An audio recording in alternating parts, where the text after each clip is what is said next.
Welcome, dear listener, to a journey not through distant stars, nor across ancient lands, but into a realm far closer, yet profoundly more mysterious, the deep ocean. Imagine, for a moment, a world beneath the waves, a vast, silent expanse that cradles more secrets than the most ancient ruins, more wonders than the most vibrant rainforests. It is a place where time seems to slow, where light never reaches, and where life unfolds in ways that challenge our very understanding. More individuals have left footprints on the moon's dusty surface than have glimpsed the true abyssal plains of our own planet. This is a testament to its remote, untamed nature. Tonight, as the world outside settles into its rhythm, we invite you to drift with us, to let your mind gently descend, much like a solitary research vessel, through the layers of the ocean. Feel the familiar world fade away, replaced by a growing sense of calm, of quiet anticipation. We will explore this frontier, not with urgency, but with a gentle curiosity, allowing the profound depths to unfold before our inner eye, revealing its hushed wonders and its ancient, unbroken narrative. This is not merely an exploration of geography, but an immersion into the very essence of Earth's beating heart, a cradle of life and a keeper of untold stories. Prepare to surrender to the quiet majesty of the deep, and allow your thoughts to become like the currents, slow, steady, and endlessly flowing. Let us begin our journey, suspended in the familiar, a place of warmth and light. We are just beneath the ocean's living skin, in the sunlit embrace of the epipelagic zone. The world here is a vibrant dialogue between the sun and the sea. Look up and witness the light not as a static thing, but as a constant, shimmering arrival, splintering into infinite shafts of gold that probe the upper layers of the water. Each beam illuminates a universe in miniature, swirling clouds of plankton, the very foundation of marine life, converting light into energy in a silent, planetary scale miracle. The water itself feels alive, imbued with a gentle, sun-infused warmth that caresses the skin. This warmth, however, is a fleeting gift. Just a few dozen meters below us lies a boundary, a sharp, invisible frontier known as the thermocline. It is a liquid curtain separating the turbulent, sun-kissed surface world from the vast, stable, and profoundly cold world of the deep. To descend past it is to truly leave the familiar behind. Our descent begins. We cross this thermal boundary. The change is not violent, but it is absolute. The comforting warmth recedes, replaced by a sudden, deep, and penetrating cold. It is the ancient cold of the abyss, a temperature that has remained almost unchanged for millennia, insulated from the fleeting seasons of the surface by the sheer mass of water above. Now, as our eyes adjust to this new, colder reality, we become more attuned to the grand, slow spectacle of light's retreat. The water itself, with its immense density, begins its work of filtration. We watch as the color red, the color of warmth and energy, is the first to be gently stolen from our vision. Any light at this wavelength is simply absorbed, its energy exhausted. An object that was scarlet on the surface is now a ghost of itself, a shape defined only by shadow. Then the oranges and yellows follow, surrendering their vibrancy to the depths. We are passing through a world being slowly unmade, its palette simplified, distilled. The lively greens, the color of so much surface life, hold on for a little longer, but they too eventually fade, dissolving into the final, triumphant color, a profound, hypnotic, and all-encompassing blue. We are now drifting through a world of pure sapphire, a liquid twilight. And in this twilight, we become aware of another, constant, and life-giving phenomenon, the gentle, unending snowfall of the deep. It is not snow of ice, but of life's remnants. Known as marine snow, it is a continuous slow-motion rain of organic detritus from the sunlit world above. Imagine tiny, ethereal flakes, each a composite of history. The microscopic shells of deceased plankton, fragments of larger creatures, particles of dust and organic waste. Each flake is a tiny vessel of energy, a gift from the sun, beginning a journey that can take weeks or even months to reach the ocean floor. As we descend, we are surrounded by this silent, ghostly blizzard. It is the slender, vital thread that connects this world of darkness to the world of light. It is the sustenance for an entire ecosystem waiting below, a testament to the fact that in the ocean, nothing is ever truly wasted. It is merely transformed and passed down. We sink deeper into the heart of the mesopelagic, the true twilight zone. The last vestiges of blue from above have faded to a barely perceptible, ghostly gray.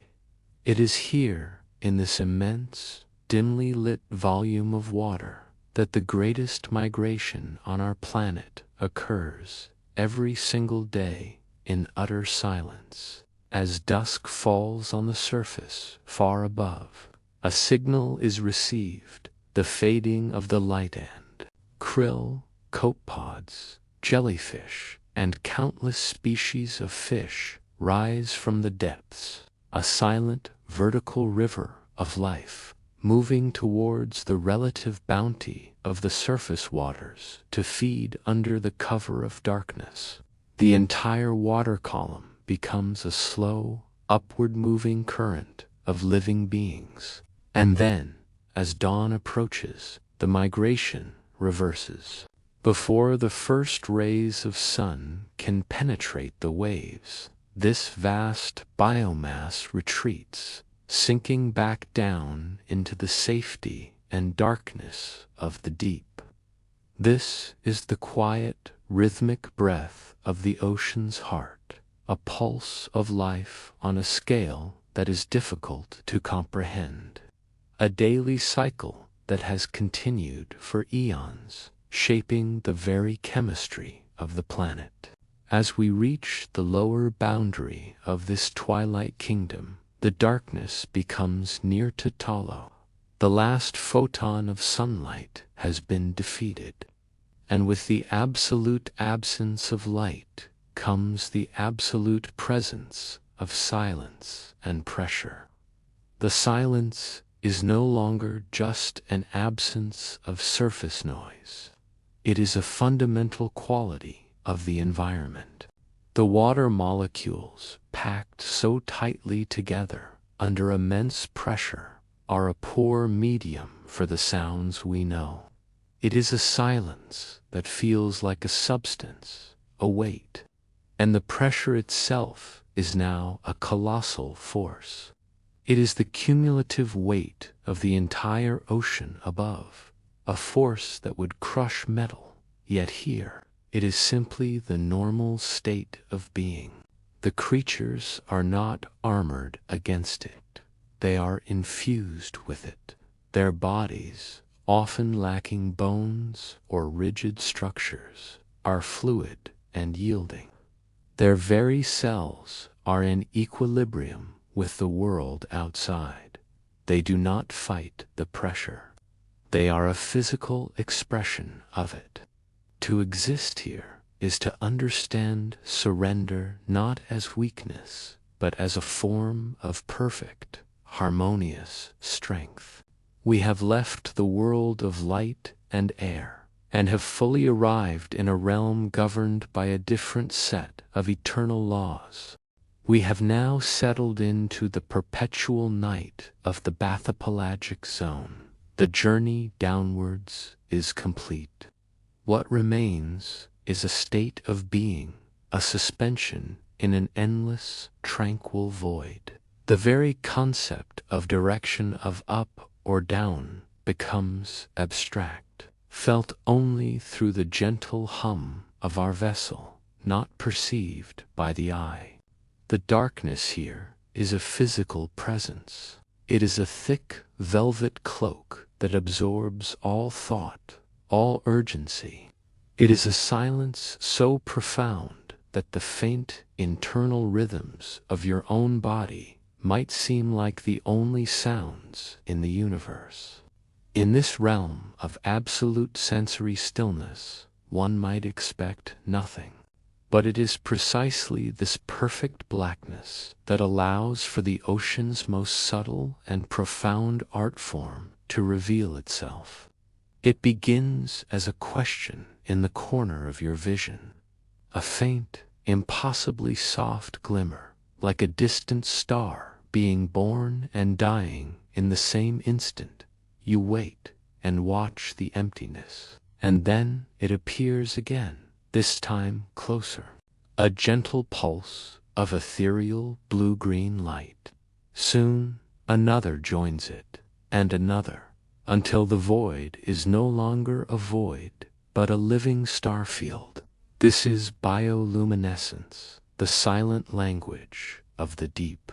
It is a symphony played without sound, where every note is a flash, a shimmer, a steady, hypnotic glow. Consider the solitary hunter, the anglerfish. She drifts motionless, a grotesque but perfect product of this environment. From her head extends a delicate, fleshy lure, and at its tip a single glowing orb. It is a beacon of false hope, a tiny moon in a world without one, cultivated by symbiotic bacteria. In the crushing emptiness, this small light is an irresistible promise of sustenance. For a smaller creature, following an instinct millions of years old, to swim towards the light is to swim towards its end. The flash of jaws from the darkness is sudden, efficient, and final. A small shrimp, when startled by a predator, may not flee, but instead spew a cloud of glowing liquid. This is not a smokescreen of darkness, but a blinding cloud of light, a disorienting burst of shimmering particles that dazzles the attacker, allowing the shrimp to vanish into the now Evenderker-seeming void. It is a paradox of survival, using light to create a deeper darkness. But the symphony is at its most sublime in the delicate dance of communication. Imagine vast colonial creatures like siphonophores drifting like living nebulae. They are chains of interconnected organisms stretching for tens of meters, and they communicate in waves of cascading light, shimmering ripples that travel down their entire length. Is it a warning, a response to a current? We do not know. We can only watch the silent, coordinated spectacle. Different species of squid and fish possess unique arrangements of light-producing organs, called photophores. They can flash these lights in specific sequences and rhythms. A silent, coded message to identify a mate in the infinite expanse. To find a partner in this darkness is a statistical impossibility. Yet life achieves it with these quiet, intimate conversations of fire. It is a world that has created its own stars, its own constellations, its own silent, ongoing cosmic ballet. Our journey continues downwards to the floor of the abyss. This is the abyssal plain, a vast, cold, and dark desert blanketed in a fine, silken sediment, the accumulated dust of millennia of marine snow. Life here is sparse, slow, and patient. A strange, tripod fish stands on stilt-like fins, waiting motionless for the faintest vibration of prey. A deep-sea cucumber crawls at an imperceptible pace across the mud. The atmosphere is one of immense antiquity and slumber. But as we travel, we begin to detect subtle changes. The water temperature, for so long a constant, near-freezing cold, begins to rise by a fraction of a degree. A faint scent, like sulfur, begins to register on our instruments. The flat plain gives way to rugged, mineral-encrusted hills. We are approaching one of the deep ocean's greatest secrets. Suddenly, they rise from the gloom, a forest of towering black chimneys, some as tall as multi-story buildings. These are hydrothermal vents. From their peaks, a thick, roiling cloud of black, superheated water erupts into the cold sea. This is water from deep within the Earth's crust, heated by magma, and laden with a cocktail of minerals. Under the crushing pressure of the deep, this water reaches temperatures of over 400 degrees Celsius without boiling. It is a vision of a truly primordial world. And where this scorching, toxic fluid meets the freezing ocean, the impossible happens. Life erupts in astonishing abundance. This entire ecosystem is built upon a foundation of chemosynthesis. Instead of sunlight, the primary producers are bacteria that have evolved to consume the toxic hydrogen sulfide gushing from the vents. They are the base of a food web that is utterly alien to us. We see dense thickets of giant tube worms, their white, chitinous tubes clustered around the base of the chimneys. From the top of each tube, a brilliant red plume extends, not a flower, but a complex, breathing organ, filtering the chemical-rich water to feed the symbiotic bacteria living within the worm's body. The worm is merely a vessel, a farmer tending its internal garden. The landscape around them is a frenzy of activity. Blind, ghostly white crabs scuttle over every surface, their claws picking at the shimmering bacterial mats that coat the rocks.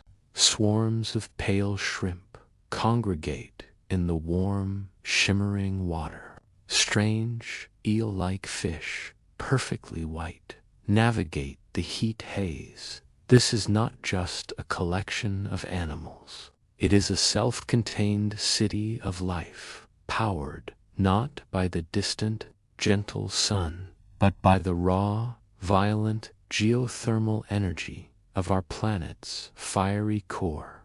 It is a testament that life is not a single story, but a library of incredible, resilient, and wildly different tales. Our journey has brought us to a place beyond light, a realm of living fire and geothermal wonders. Now, we must let go of our reliance on sight and learn to perceive the deep in a new way. We must learn to listen.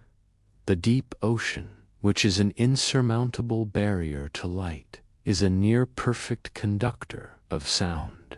Pressure and temperature stratify the water into distinct layers, and one of these, known as the deep sound channel or Sarch channel, acts as a remarkable natural waveguide. Sound waves that enter this corridor can become trapped, unable to escape to the surface or be absorbed by the seafloor. Within this channel, sound can travel not just for miles, but for thousands of miles, crossing entire ocean basins with astonishingly little loss of clarity. It is through this channel that we have deployed our most sensitive ears' hydrophones, and what we have heard is a constant, complex, and deeply mysterious symphony. For most of the time, this symphony is composed of familiar, if otherworldly, movements. There is the profound and intricate song of the humpback whale, with its repeating, evolving phrases that echo across vast distances. There is the sharp, powerful click of the sperm whale, using echolocation to hunt in the absolute darkness. Its calls like percussive notes in the deep quiet.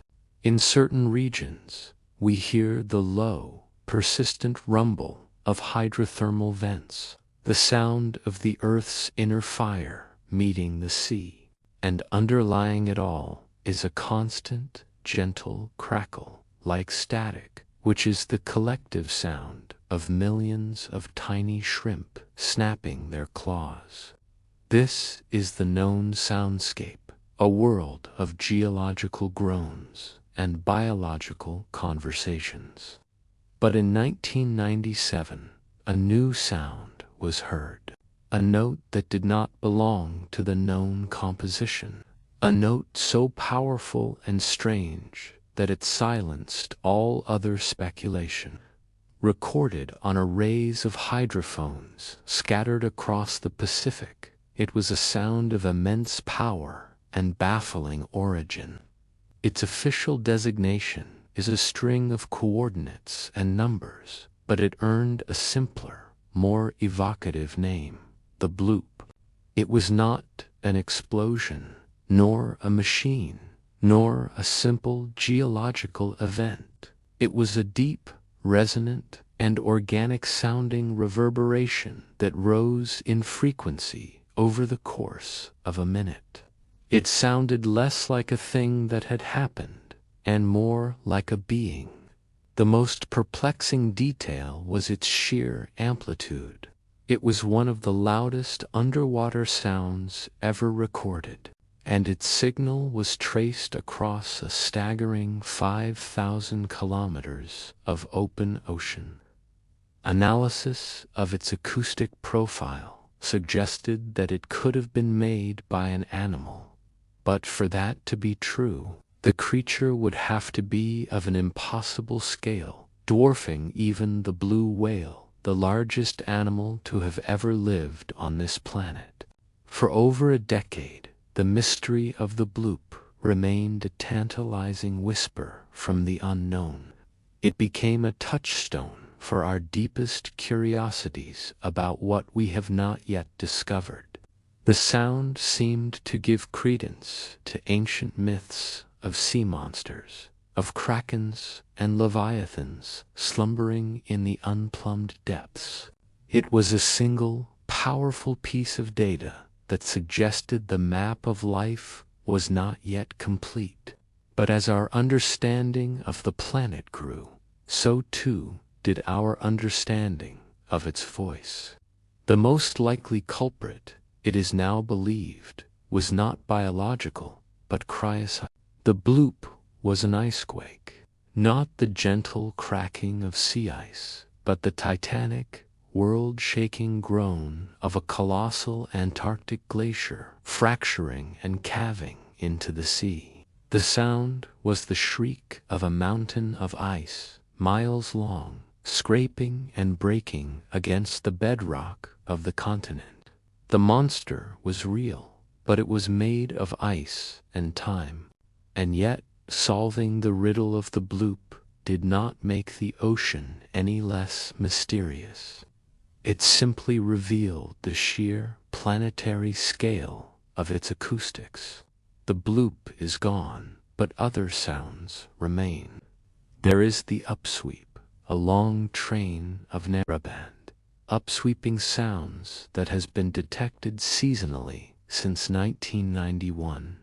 There is the whistle, an atmospheric sound from a volcanic source, yet one which remains enigmatic. And there are countless other, smaller sounds, the clicks, pulses, and moans that fill our recordings. Snippets of conversations whose speakers and meanings are entirely unknown. They are echoes in a library where we have not yet learned the alphabet. Each one is a question mark, a reminder that in this vast, dark, and resonant world, we are still only at the very beginning of learning how to listen. While some mysteries of the deep reach us as ephemeral echoes, others have haunted our collective imagination for centuries. Whispers of encounters with true sea monsters. For generations, sailors told tales of the kraken, a beast of impossible size, with arms that could pull entire ships beneath the waves. For the longest time, these were dismissed as folklore, the fevered dreams of men driven mad by the sea. But the ocean, in its patient way, eventually provides evidence.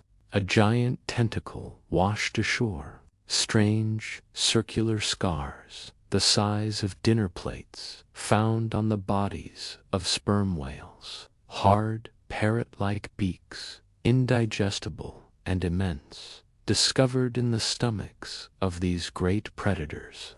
Piece by piece, science was forced to concede that the myth was real. The kraken had a name, Architeuthis dux, the giant squid.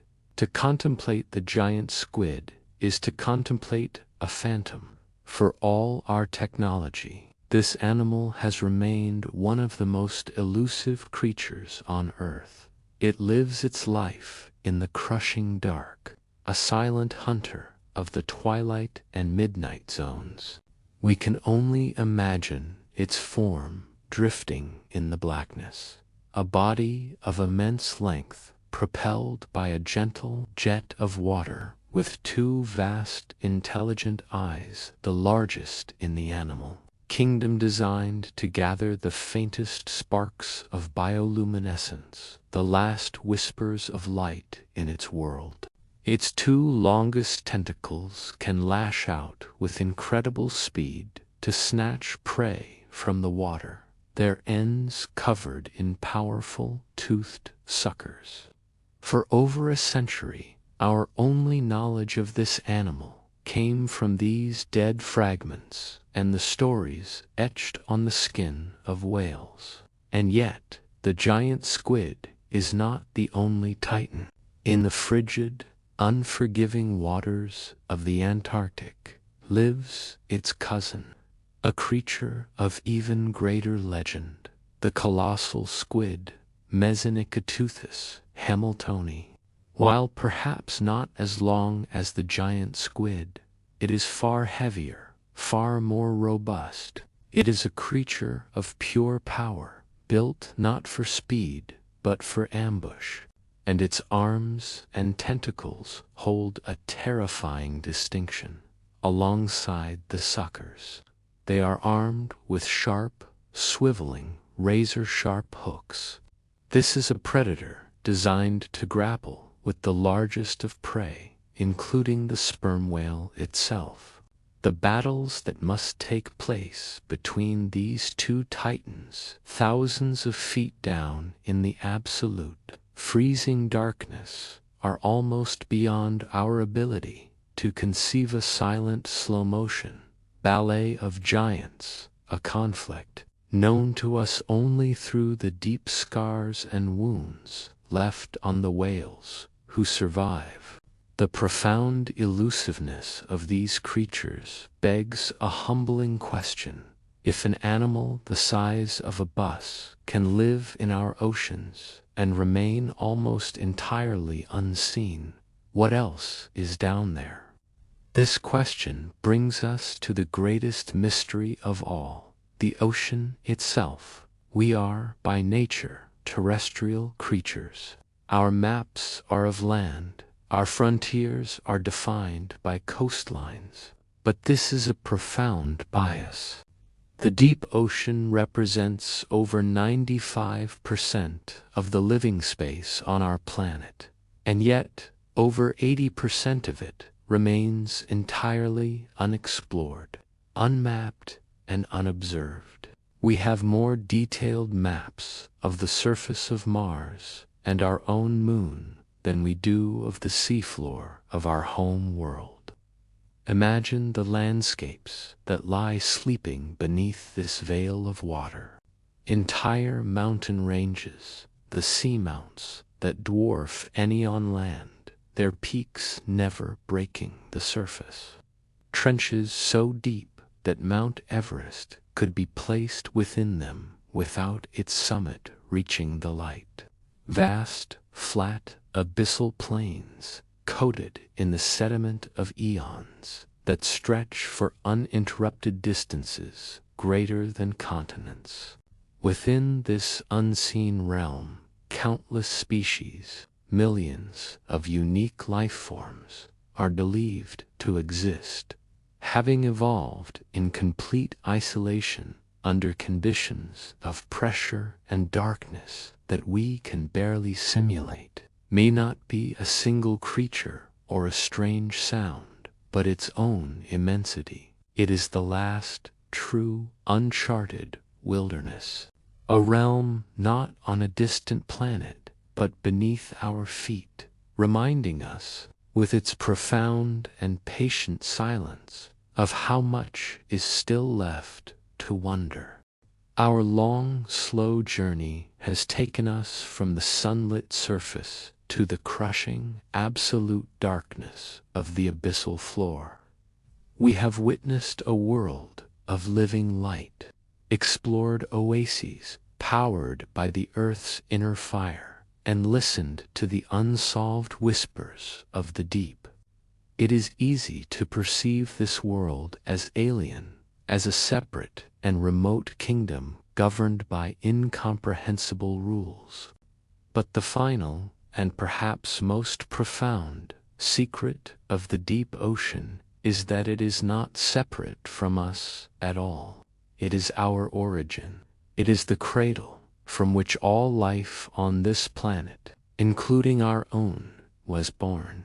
Let your mind drift back, not just thousands of meters, but billions of years, to a young, volatile Earth. It was here, in the warm, chemical-rich waters surrounding primordial hydrothermal vents, that the first tentative spark of life is thought to have occurred. In that deep, sunless darkness, simple, inorganic molecules, energized by the planet's geothermal heat, began to form the complex chains that would eventually lead to the first living cells. For eons, the ocean was the sole incubator of life, a planetary womb nurturing this fragile new existence in its quiet, stable depths. Every creature that walks on land, every bird that flies in the air, every thought that forms in your mind, can trace its ancestral lineage back to that single, miraculous moment in the ancient, dark water. We are, in the most literal sense, beings of the sea. The salt in our blood is a faint but persistent memory of the ocean we carry within us. And the ocean is not just our past, it is our present. It is the great engine that drives the climate of our world, the beating heart that regulates the health of the entire planet. Imagine a vast, slow-moving river, 1,000 times mightier than the Amazon, flowing not across land but through the ocean basins themselves. This is the Great Ocean Conveyor Belt, a global current that circulates water around the planet. Cold, dense, salty water sinks in the polar regions, traveling along the abyssal floor for centuries, before slowly rising in warmer latitudes, bringing with it a wealth of nutrients that fuel the entire marine food web. This is the planet's circulatory system, a slow, deep breath that takes 1,000 years to complete, distributing heat and life-giving sustenance across the globe. The very stability of our world, the air we breathe, is a gift from the microscopic phytoplankton of the sunlit zone, which produce more than half of the world's oxygen. The ocean is not just a feature on our planet. It is the system that makes our planet habitable. And so, as we complete our journey, we are left with a final, quiet reflection. The deep ocean is the Earth's memory, its cradle, and its engine. It holds the stories of our deepest past and the keys to our future. Having glimpsed its mysteries and its majesty, we become part of its story, too. It is our planet's conscience, a vast, silent witness to the changes happening on the surface. To explore the deep is to explore the very foundation of our own existence. It is a journey into an immense and humbling darkness that ultimately reveals a profound connection, a shared origin, and a responsibility that is as deep and as vast as the ocean itself. Our descent into the untouched depths is now complete. We have traveled through layers of ever-thickening darkness, witnessed the silent ballet of living light, and contemplated the scale of mysteries that still lie in wait. We have returned from this journey with the understanding that this remote, alien world is, in fact, our most intimate home. The slow, steady rhythm of the deep currents mirrors the calm, steady rhythm of your own breathing. The immense, patient silence of the abyss is a reflection of the peace that now settles over your mind. The journey is over. The exploration is done. There are no more questions to be asked, only a quiet sense of connection to the vast, sleeping world that cradles us all. Let the gentle, gravitational pull of the deep ocean guide you now into your own deep and peaceful slumber. Rest now,